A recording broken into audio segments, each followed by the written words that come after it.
Hello friends, welcome to my channel. Friends, अपनी इस video को स्टार्ट करने से पहले मैं नए आने वाले यूज़र से ये रिक्वेस्ट करूँगी कि वो हमारे चैनल को सब्सक्राइब करके जल्दी से बेल आइकन के बटन को प्रेस कर दें। आज की इस वीडियो में मैं आपको बताऊंगी कि आप किस तरह से अपने घर की टाइल्स को, मार्बल्स को साफ़ कर सकते हैं, बल्कि उसको अच्छे से चमका सकते हैं।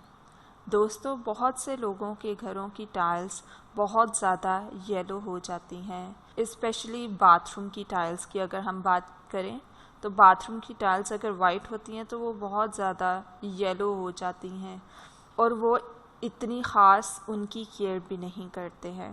आज मैं आप लोगों के लिए एक बहुत ही आसान और घरेलू टोटका लेकर आई हूँ, जिसको यूज़ करने से आप इस परेशानी से बच सकते हैं कि लोगों को फ़िक्र होती है कि हमारी टाइल्स ख़राब हो रही हैं, हम ऐसा क्या करें कि हमारी टाइल्स ख़राब ना हो, येलो ना हो।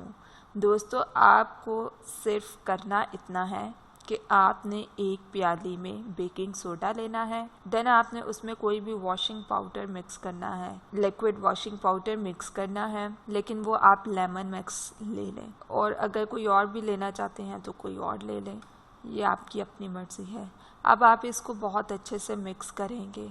जब आप मिक्स कर रहे होंगे तो ये अंडे की तरह, जाग की तरह बन जाएगा। अब आपने अपने मार्बल्स पे, टाइल्स पे इसको लगाना है कपड़े की मदद से, और 2 से 3 घंटे लगाकर इसको भूल जाएं।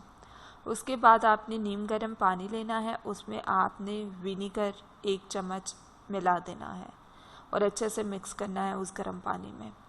अब आप उस गर्म पानी को टाइल्स पे गिराएंगे और ब्रश की मदद से आपने अच्छी तरह टाइल्स के अंदर लगाना है। उसके बाद आप झाड़ू से अपने वॉशरूम को साफ़ कर लें। दोस्तों, आप देखकर हैरान हो जाएंगे कि आपकी टाइल्स किस तरह से चमक रही हैं। अगर आपने आईना देखना है तो अपनी टाइल्स में देख लें। दोस्तों, ये बहुत ही अच्छी रेमेडी है, आप लोग इसको ज़रूर ट्राई करें।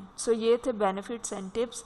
मज़ीद वीडियोज़ के लिए हमारे चैनल को सब्सक्राइब करके जल्दी से बेल आइकन के बटन को प्रेस कर दें।